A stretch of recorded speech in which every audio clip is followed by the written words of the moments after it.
regresamos trabajando. Así es que gracias por la invitación a estas lecciones y vamos a entrar, hermanos, en la lección que nos ha correspondido en esta tarde. Así es que abramos nuestras Biblias allá en Tito capítulo 2, versículo 1 y versículo 2, hermano.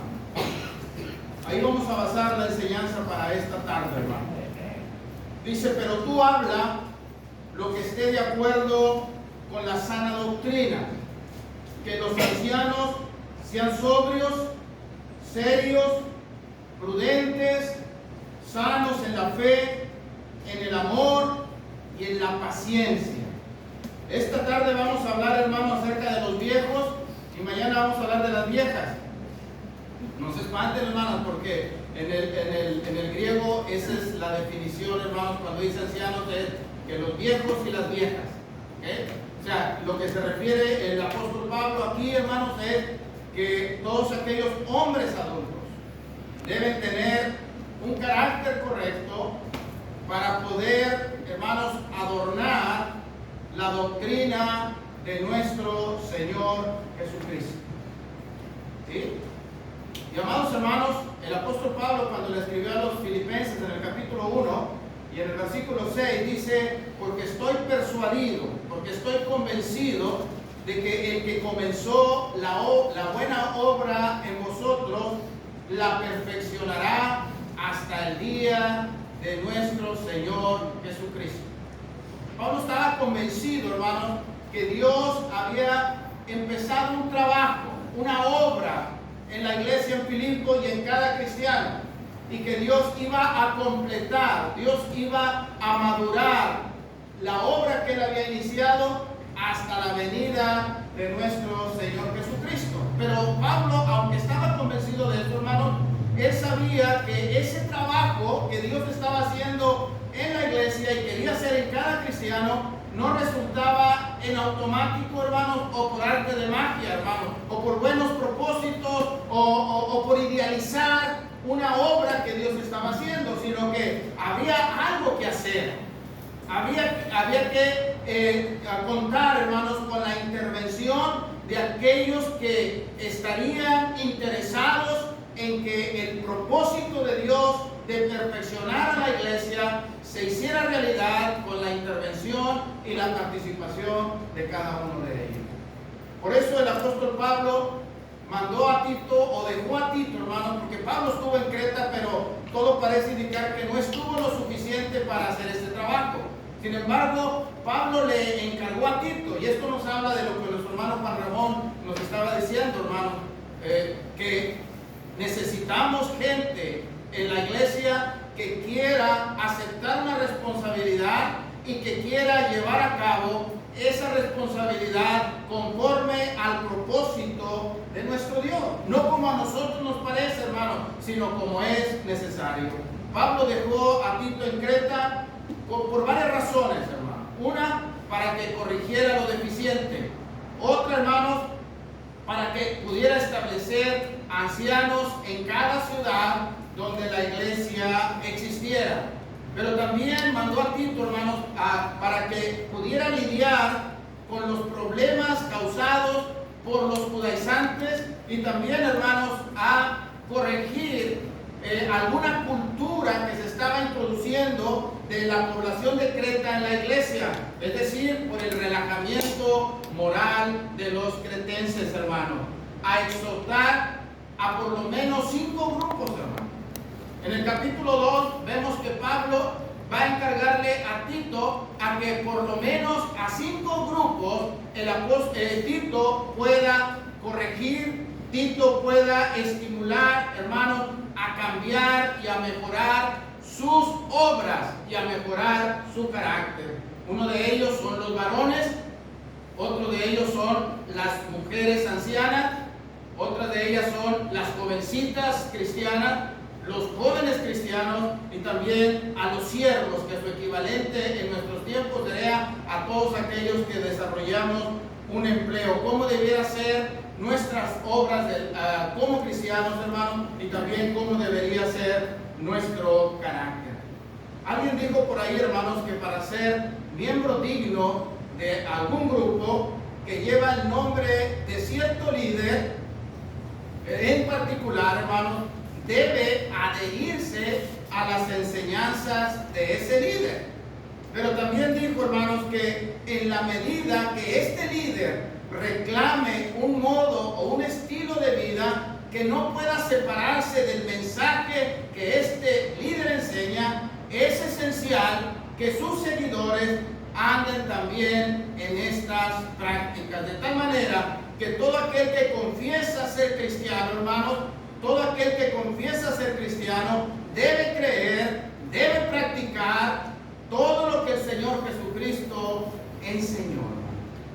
Por eso el apóstol Pedro, allá, hermanos, en su primera carta, en el capítulo 2 y en el versículo 11, dice lo siguiente, hermanos. Primera de Pedro, capítulo 2, versículo 11. Dice: amados, yo os ruego como extranjeros y peregrinos que os abstengáis de los deseos carnales que batallan contra el alma, manteniendo buena vuestra manera de vivir entre los gentiles, para que en lo que murmuran de vosotros, como de malhechores, glorifiquen a Dios en el día de la visitación, al considerar vuestras buenas obras. Vale mucho, hermanos, el carácter y la manera en que nos conducimos nosotros, porque el mundo, hermanos, la sociedad, las naciones, las congregaciones y también nuestras mujeres requieren hombres con un carácter correcto y amadores de las buenas obras. Nuestro hermano decía que ningún inmundo, hermano, que ningún pervertido sexual, que ningún hombre que no tenga el carácter de acuerdo a la palabra de Dios, hermano, tiene derecho a liderazgo en la iglesia. Pero también yo quiero, hermanos, agregar a eso: no tiene derecho ni a participar de la adoración y no tiene derecho ni de estar en la iglesia. Esa persona necesita arrepentirse y volverse a Dios, moldear su carácter y mejorar sus buenas obras. Porque, hermanos, Dios, el apóstol Pablo, cuando escribe, le dice a Tito en el capítulo 2, en el versículo 11, dice: porque la gracia de Dios se ha manifestado a todos los hombres, enseñándonos que, renunciando a la impiedad y a los deseos mundanos, vivamos en este siglo sobria, justa y piadosamente, aguardando la esperanza bienaventurada y la manifestación gloriosa de nuestro gran Dios y Salvador Jesucristo, quien se dio a sí mismo, hermano, por nosotros, para redimirnos de toda iniquidad y para purificar para sí un pueblo celoso, propio, celoso de buenas obras. Eso es lo que el apóstol Pablo, hermano, está tratando con Tito, para que él haga ese trabajo en aquella isla llamada Creta, hermano. ¿Por qué Dios está buscando todo esto? En el versículo 10 dice que no defrauden, sino que se muestren fieles en todo, para que en todo adornen la doctrina de la doctrina de Dios, nuestro Salvador. Entonces, yo me quiero ir por esa parte. Yo quiero ser propositivo y positivo, hermano.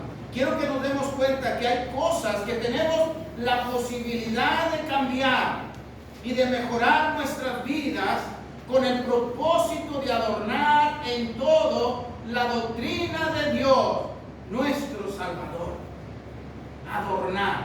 Ahora, cuando hablamos de adornar, hermanos, estamos hablando de un arreglo, hermano, poner en orden, disposición u orden armónico. Estamos hablando de decoración. La palabra griega, hermanos, utilizada ahí para adornar es donde tenemos la palabra en español cosmético, algo que arregla, algo que adorna, hermano, y hacer de tal manera que la fe cristiana aparezca en toda su belleza mediante una vida ordenada. Ahora, ¿cómo lo iba a hacer Pablo? ¿Cómo lo iba a hacer Tito, hermano?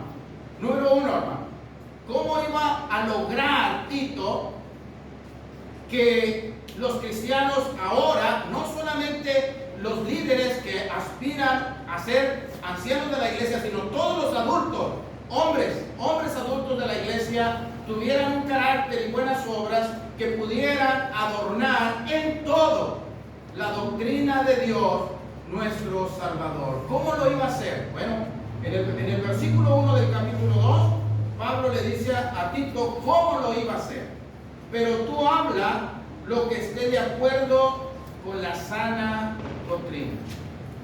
¿Cómo iba a lograr Tito, hermanos, que estos hermanos, varones adultos, pudieran ir mejorando sus obras y moldeando su carácter para adornar en toda la doctrina de Dios? Era a través de la proclamación, a través de la enseñanza, hermanos, a través de que Tito iba a hablar lo que estuviera de acuerdo, lo que estuviera en armonía con la sana doctrina. Porque la sana doctrina acerca los hombres a Dios. Y porque las enseñanzas humanas alejan al hombre de Dios y lo sumen en la impiedad y en una vida inmoral y mundana. Mire, vamos a ver el carácter de quienes, vamos a ver la parte negativa de quienes a través de enseñanzas humanas se alejan de Dios y además tienen un carácter mundano. Segunda Timoteo capítulo 3, versículo 1 en adelante. También debes saber esto. Recuerden que Tito también era un evangelista. También debes saber esto, que en los postreros días vendrán tiempos peligrosos. Note usted, hermano, vendrán tiempos peligrosos, porque habrá hombres amadores de sí mismos, avaros, vanagloriosos, soberbios, blasfemos, desobedientes a los padres, ingratos, impíos, sin afecto natural, implacables, calumniadores, intemperantes, crueles, aborrecedores de lo bueno, traidores, impetuosos, infatuados, amadores de los deleites más que de Dios. Nota el verso 5, que tendrán apariencia de piedad, pero negarán la eficacia de ellos. A estos evita.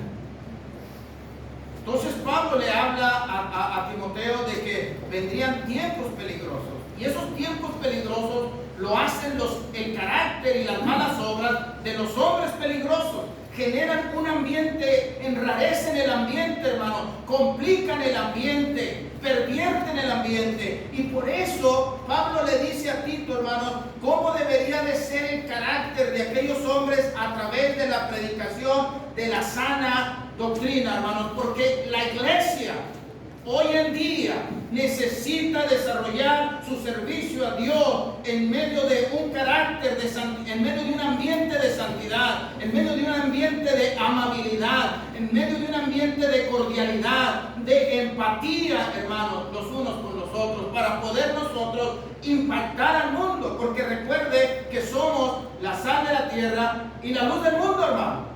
El Señor Jesucristo le dijo a sus discípulos en Mateo capítulo 5, desde el versículo hasta el versículo 16, del capítulo 5, del versículo 13 hasta el 16, vosotros sois la sal de la tierra, y si la sal se volviere insípida, ya no sirve para nada, sino solamente para echarse fuera en el muladar y que los hombres los pisoteen. Pero también les dijo, y ustedes son la luz del mundo. Y no se enciende una luz y se pone debajo de un mueble, sino que se pone sobre el mueble para que alumbre a todos los que están en casa. Y luego les dice, así alumbre vuestra luz delante de los hombres, para que glorifiquen a Dios al considerar sus buenas obras. Y eso es lo que Dios hizo con la iglesia cuando nosotros oímos el Evangelio y nos convertimos, abrazamos la sana doctrina, hermano, y nos amoldamos a ella, hermano. Dios hizo algo maravilloso. Dice en Efesios capítulo 2, versículo 10, porque somos hechura suya, creados en Cristo Jesús para buenas obras, las cuales Dios preparó de antemano para que anduviésemos en ellas, hermano. Hay obras que Dios preparó para nosotros, en las que Dios quiere que nosotros nos ocupemos en ellas. Entonces, ¿cómo iba Tito a poder corregir lo deficiente, a moldear el carácter de estos ancianos? ¿Sí? Y ya no estamos hablando de los ancianos del capítulo 1, estamos hablando de usted, hermano, que ya es un hombre maduro. ¿Cómo lo iba a hacer? A través de la predicación de la sana enseñanza, hermano. Porque la sana doctrina es la autoridad suprema, hermano, para instrucción de las iglesias y para remedio de todos los males que la iglesia enfrenta. La sana doctrina es el arma, hermanos, para combatir las falsas enseñanzas, hermanos. Por eso el salmista en el capítulo 19, en el Salmo número 19, dice que la palabra de Dios es fiel, que la palabra de Dios, hermanos, es perfecta, que la palabra de Dios convierte el alma, que la palabra de Dios alumbra, que la palabra de Dios es limpia, que la palabra de Dios es verdad, y que además dice, y tu siervo es además amonestado con ellos, y en guardarlos, hermanos, hay grande galardón. Es decir, no solamente cuando uno, hermanos, se amolda, cuando uno toma la forma de la sana doctrina, no solamente nos va a ir bien a nosotros, vamos a tener una vida abundante nosotros, sino que vamos a poder ayudar y contribuir con la iglesia para que la iglesia florezca, hermano, para que la iglesia crezca, para que la iglesia viva una vida en un ambiente conforme a Dios. Pero también va a haber un premio, va a haber una gratificación en esta vida, hermano, porque vamos a llevar una vida excelente y después vendrá una vida eterna, hermano. El hombre de Dios, hermano, puede ser perfeccionado a través de la sana doctrina. 2 Timoteo capítulo 3, versículos 16 y 17 dice que toda la escritura es inspirada por Dios y es útil para enseñar, para redarguir, para corregir, para instruir en justicia, a fin de que el hombre de Dios sea perfecto, completamente preparado para toda buena obra. La palabra de Dios tiene la facultad de santificar. El Señor Jesucristo dijo, santifícalos en tu verdad, tu palabra es verdad. Juan capítulo 17, versículo 17. La palabra de Dios es viva y es eficaz y es más cortante que toda espada de dos filos y penetra hasta partir el alma, las coyunturas, los tuétanos y discierne los pensamientos y las intenciones del corazón. Hebreos capítulo 4, versículo 12. La palabra de Dios es la espada del Espíritu, hermanos. Efesios capítulo 6,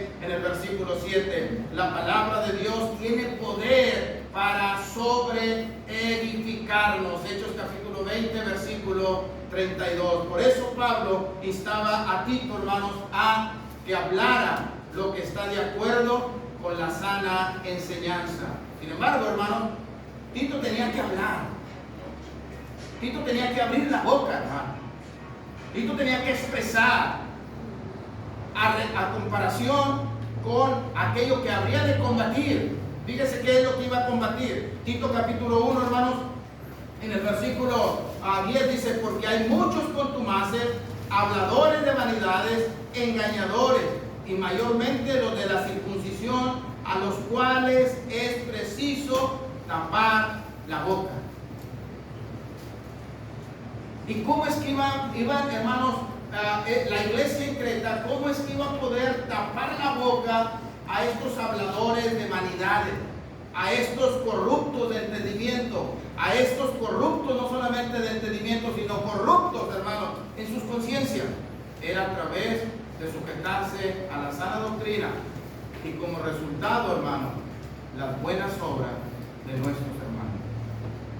Por eso es importante, hermanos, que Tito haga su trabajo en Creta a través de hablar lo que está de acuerdo con la sana doctrina. Segunda cosa que quiero ver, hermano. Tito tenía que enseñar de cómo debería ser el carácter y la conducta de los cristianos adultos, hermano. En este caso, de los varones. Él tenía que enseñar eso. ¿Y qué es la doctrina, hermano? Con respecto a esto. ¿Cuál es la doctrina? O sea, sí sabemos que hay una doctrina en la adoración, hay una doctrina para el matrimonio y segunda, hay doctrina, hay conjunto de enseñanzas para cada tema de nuestras vidas que tiene que ver con esta vida y con la vida eterna, con agradar a Dios, con el ser miembro de la iglesia, con la salvación. Hay un cuerpo de doctrina, hermano. Pero ¿cuál es la doctrina específica en la que Pablo le dice a Tito, necesita que hables lo que esté de acuerdo con la sana doctrina? ¿Qué es lo que se conformaba a la sana doctrina? Verso 2. Que los ancianos, otra vez, no los líderes, hermano, no el gobierno de la iglesia, sino usted, hermano, que ya es adulto, le estoy hablando a usted, porque mañana voy a hablar de las viejas. Es de usted, estoy hablando de los viejos. ¿Cómo debería de ser? ¿Qué es la doctrina para usted, hermano? Para mí, que nosotros los ancianos seamos sobrios, serios, prudentes, sanos en la fe, sanos en el amor y pacientes. Esos son los requisitos para usted y para mí. Y cuando nosotros, hermanos, nos conformemos a esta sana enseñanza con respecto al carácter y a las buenas obras que debemos tener los varones adultos, la iglesia tendrá más posibilidades de poder establecer el gobierno. La iglesia será mejor. La iglesia será más santa. La iglesia habrá cubierto algunas deficiencias. La iglesia tendría expectativas, hermanos, para crecer y desarrollar. Sanos, sobrios, hermanos. Que los ancianos sean sobrios. ¿Qué significa ser sobrio? ¿Cómo usted puede saber si usted es sobrio o no? ¿Cómo puedo saber yo si soy sobrio o no? ¿Cómo es una persona sobria? ¿Cómo es un varón sobrio? Bueno, un varón sobrio es un varón que es de mente sana, que tiene una mente sana, no tiene una mente, hermanos, invadida por lo tóxico. Ahora, ¿cómo se manifiesta una mente sana? ¿Qué le dijo Pablo a los filipenses en el capítulo 4, verso 8? La salud mental. ¿Cómo es la salud mental según la palabra de Dios, hermano? Por lo demás, hermanos, todo lo puro, todo lo amable, todo lo que es de buen hombre, si hay virtud alguna, si algo digno de alabanza, piensen en eso. Esa es una persona sobria.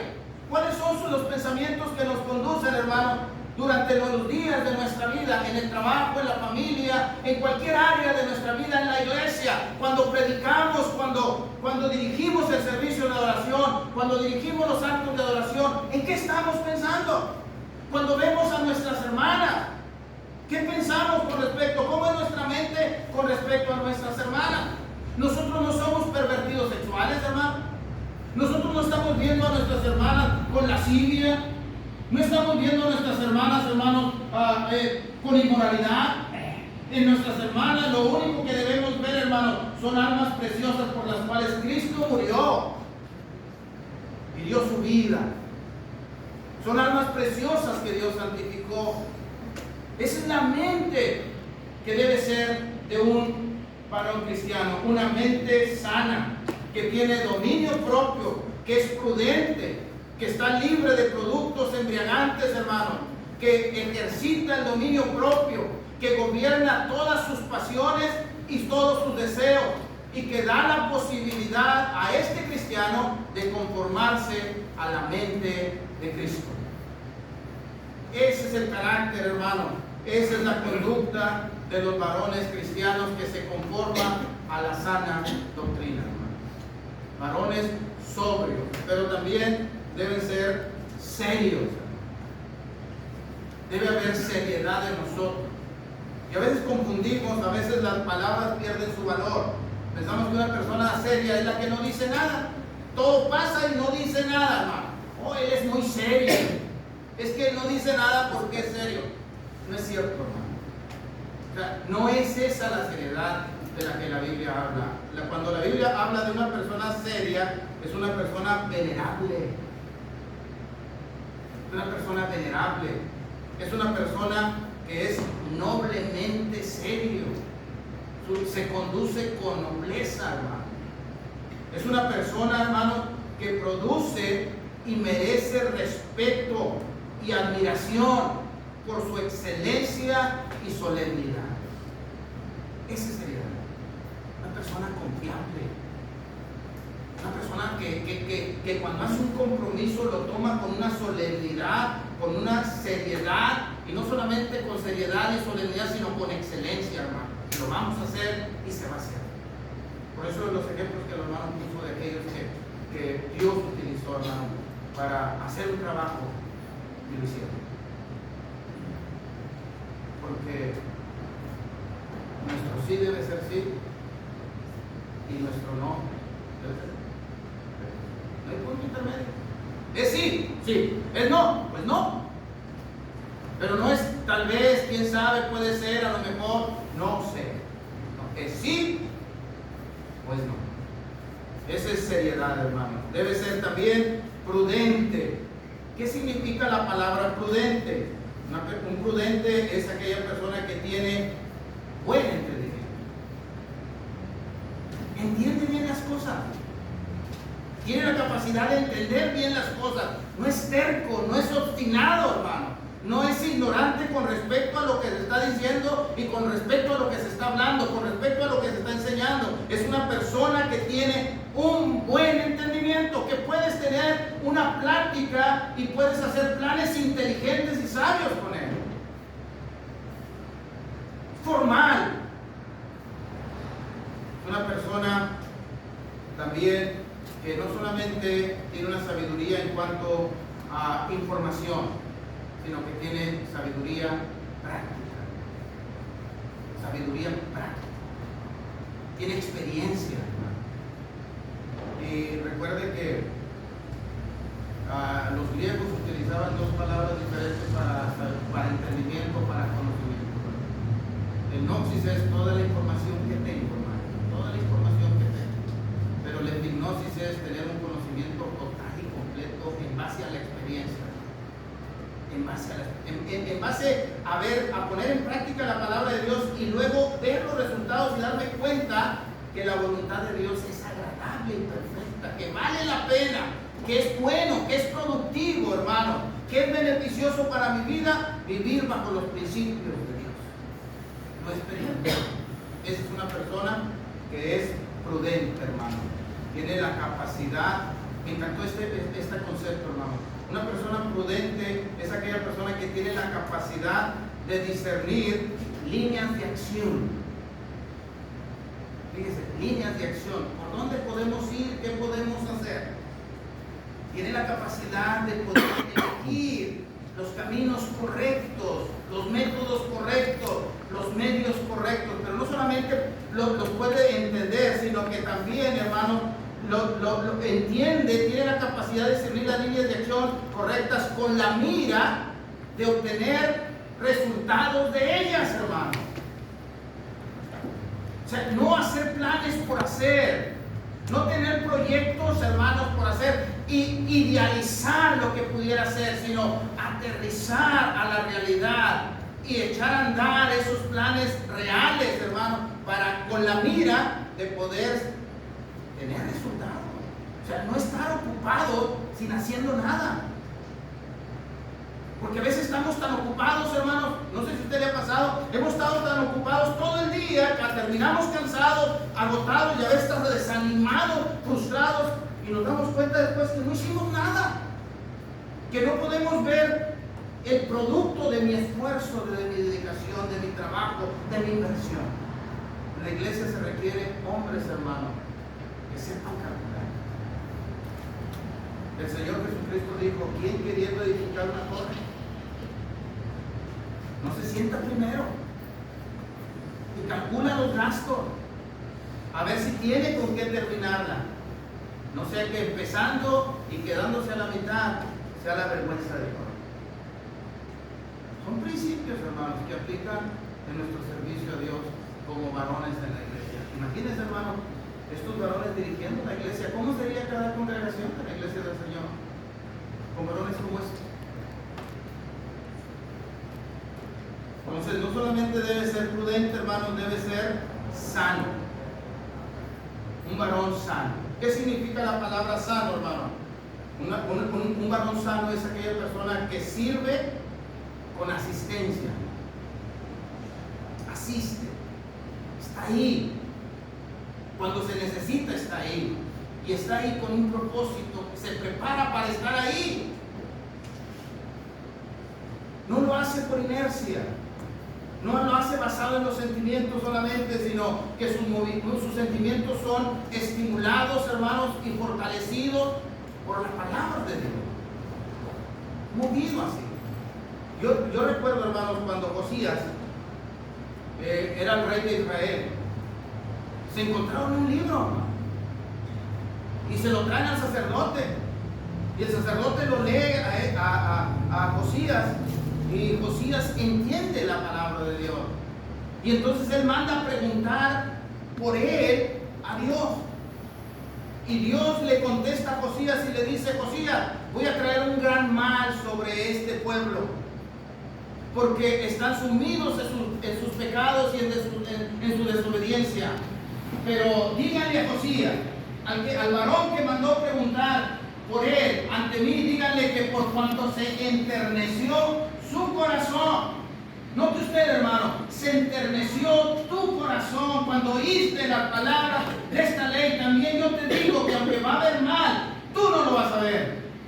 Entonces, hay cosas, hermanos, en esta vida que no están dentro de nuestro control, pero al menos las que están dentro de nuestro control las debemos controlar, hermanos, de tal manera que aunque venga un mal, nosotros, hermanos, no lo veamos. No seamos parte de ese plan. Por eso necesitamos ser sanos, hermanos, cuidar de los enfermos. De la palabra griega de donde tenemos sano, hermano, nosotros tenemos la palabra terapeuta. Alguien que acomoda los huesos, hermano. Alguien que hace curas para que la persona esté bien. Es una persona, hermanos, que tiene sanidad espiritual. Es una persona que también entra en un proceso, no solamente de sanarse, sino de ayudar a sanar a los demás. Es una persona que sí. Pensamos que es una persona que hace el aseo. Sí, es una parte del servicio. Pero cuando Pablo le dice a Tito que los varones deben ser sanos, deben ser personas que asisten, que sirven, que curan a los enfermos, hermanos, y que entran, tienen salud espiritual para poder compartir con los demás, y que entran en un proceso de sanidad para la iglesia. Pero también, hermanos, debe ser un varón amoroso. Y aquí no es cualquier amor, hermano, se refiere al amor de Dios. Debe ser un varón que ha experimentado el amor de Dios y que expresa el amor de Dios, porque el amor es la palabra que caracteriza al cristianismo. Es lo que nos caracteriza. En esto conocerán todos que soy mis discípulos, en el amor que se profesen unos a otros. El que no ama no conoce a Dios, porque Dios es amor. El amor es lo que caracteriza a la vida cristiana. El amor es la actitud que Dios tuvo hacia su Hijo Jesucristo y que se mostraron mutuamente. El amor solamente se da a conocer, hermano, a través de las acciones que provoca. El amor es tangible, hermano. El amor no es subjetivo. El amor es objetivo, es tangible, es evidente. Puede ver, puede sentir, puede experimentar, se puede valorar, se puede disfrutar el amor. Imagínense, hermanos, las congregaciones llenas de estos líderes y de estos varones llenos de amor. El amor, hermanos, busca el bien de todos. El amor no busca el mal de nadie. El amor busca la oportunidad de hacer bien a todos, hermanos. El amor se expresa de manera profunda y constante y sin interés. El amor. Pero también debe ser paciente, hermanos. Los varones adultos debemos ser pacientes. Y la paciencia, hermanos, es aquella capacidad que desarrollamos para mantenernos y permanecer fieles a Dios, fieles a la iglesia, aún bajo las pruebas. Y no solamente se trata de soportar las pruebas, hermanos, sino que las pruebas nos van a fortalecer. ¿Me entienden? O sea, bienvenidas las pruebas, hermanos, porque no solamente nos hace poder practicar la paciencia, hermano, o poder engrandecer la paciencia, fortalecer la paciencia, sino también nos va a ayudar a nosotros a ser fuertes en medio de la prueba. Considerad aquel que sufrió tal contradicción de pecadores contra sí mismos, para que vuestro ánimo no se canse hasta desmayar. El ejemplo supremo, nuestro Señor Jesucristo. Hay en vosotros este sentir, ¿cuál? El cual hubo en Cristo Jesús, el cual siendo Dios, no escatimó de ser igual a Dios como cosa que aferrarse, sino que se despojó de su gloria y vino y se hizo como uno de nosotros, y estando en la condición de hombre se humilló hasta lo más bajo, haciéndose obediente hasta la muerte y muerte de cruz. ¿Y cuál fue el resultado? Por lo cual Dios lo exaltó hasta lo más alto y le dio un nombre que es sobre todo nombre, para que en el nombre de Jesucristo se doble toda rodilla y toda lengua confiese que Jesús es el Señor, para la gloria de Dios. El Señor se fortaleció. El Señor, hermanos, se perfeccionó a través de las aflicciones. A través de las aflicciones. Paciencia, hermanos, es también perfección de carácter cristiano. Paciencia también, hermanos, es contenerse. Aprender a contenerse. Clemencia. Cuando se trata de corregir. No es una persona que inmediatamente lastima. No es una persona que inmediatamente descalifica.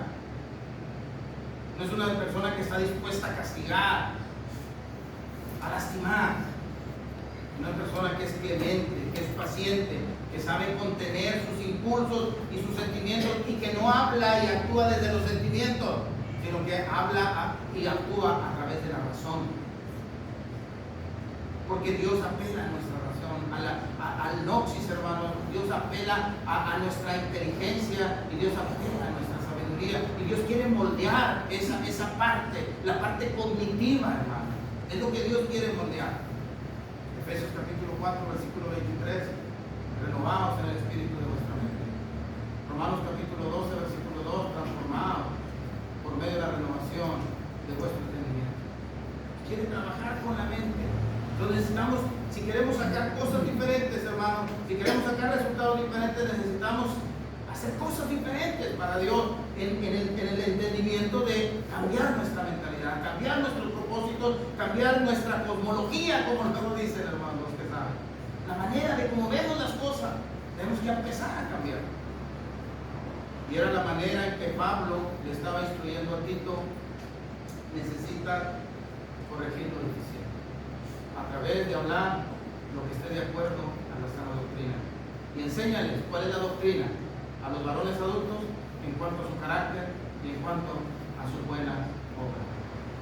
Cuando nosotros hagamos esto, hermanos, cuando las congregaciones estén organizadas bíblicamente, cuando las congregaciones, hermanos, se predica la sana doctrina, esto logra que hombres con una conducta apropiada y un carácter correcto, lo cual hará que las iglesias agraden a Dios y florezcan.